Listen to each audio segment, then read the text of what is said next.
ئەو کاتە بڵێن عێراق فڕۆکەی بەریتانی هەبوو. ئەمان فڕۆکەی رووسیان بەکارهێنا میئەیت. ئەمان فڕۆکەوان هەرچەندێ باش بێتن، بەڵام فڕۆکە تاکو فڕۆکە جیاوازی هەیە. یعنی ئەبێ مەشقیتە سەر ئەو فڕۆکەیتر. ماڵێ من عەقیدم، عەمیدم، خبرەی 30 ساڵ فڕینم هەیە نەخێر. کە فڕۆکەت گۆڕیە بێ مەشقی لەسەر بکەی، لێی تێبگەی ئەمە چۆنە بێتن.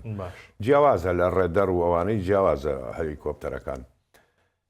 طبعا ململانەی ئەمانە ئەگەر بینەوە هەر لە زمانی مەلیکەوە لە 58ەوە عەبدولکەریم قاسم. ئەمە خۆی زیندان کرا عەبدوڕەحمان عارف عەبدولسەلام بەدەست عەبدولکەریم قاسم. هەڵەی عەبدولکەریم قاسم ئەمەی نەکوشت. ئەمان خیانەت ئەوەیان کوشت. ئەحمەد حەسەن بەکر ئەمانی لەناودا. سەدام ئەحمەد ئەمانە لەوەتی هاتوونە باسیەکان. ئابە و شێوازە ڕۆیشتوونە خیانەت لە ناو یەکتری، هەمووی یەکتری لە ناوەداتن. یعنی سەیک ئەحمەد حەسەن بەکر چی لە ناو نەدا، هەرچەندێ ئەڵەن سەرۆکێکی عێراقی باش بوو، بەڵام لە کۆتایی ئەحمەد حەسەن بەکر لە ناویدا هەیثەمی کوڕیشی کوشت بە حادسەی سەیارە. ئەمە ئاوهایە باسیەکان لەوەتی هاتوونە لە دوای عەبدولکەریمیش بە هەمان شێوە لەناوبراوە. باشە دەوترێت یعنی پێش ئەوەی فڕۆکەکەیان بکەوێتە عەرز ئەم خۆی فرێداوەتە خوارەوە عەبدولسەلام عارف. شتی وا هەیە؟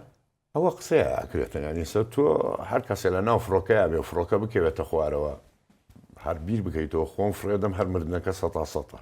احتیمالی لە ناو فڕۆکەکە بمێنم هەتاکو بە عەرزە ئەشێشێتم، بۆی هەیە نەجاتم بێتن. ینی زۆر حاڵەتی واش ڕووی داوە بڵێ کە نەجاتیان نەبووە.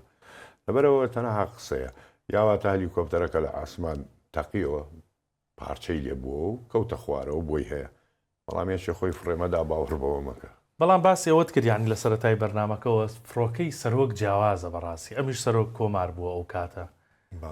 فڕۆکەکە بە شەو فڕیوە و شۆفێرەکەشی یعنی زانیوێتی کە خەلل لە فڕۆکە دروست بووە بەڵام هەر نەوەستاوە. ئەمانە ڕێی تێچێت کە دەستایی سێک بوو بێت لەو بابەتە؟ بەڵێ دەستاییسە دەستکاریکردنە.